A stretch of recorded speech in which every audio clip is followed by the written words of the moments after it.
جس کا عنوان ہے امت محمدیہ کا مفلس شخص۔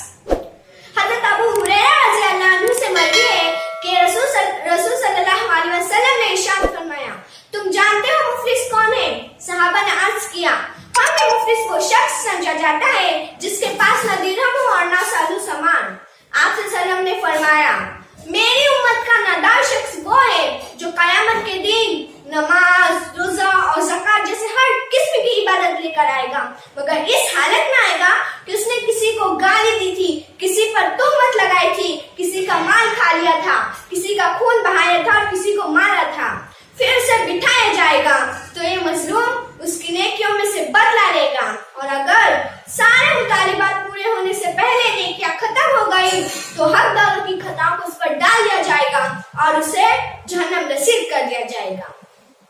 اس حدیث سے معلوم ہوتا ہے کہ اخروی نجات کے لیے صرف نماز، روزہ وغیرہ جیسی عبادت کافی نہیں، بلکہ شرعی ہدایت کے مطابق اپنے معاملات و معاشرت کی اصلاح و درستگی بھی ضروری ہے۔ انسان کو چاہیے کہ اپنا ہر قدم پھونک پھونک کر رکھے، ماں، باپ، بیوی، بچے اور پڑوسیوں کے حقوق کا خیال رکھے، کسی کو نہ حق نہ جتائے اور نہ اپنی طاقت و قوت کا کسی پر بے جا استعمال کرے، کیونکہ قیامت کے دن جب خدا کی عدالت قائم ہوگی تو وہ حالت یہ ہوگی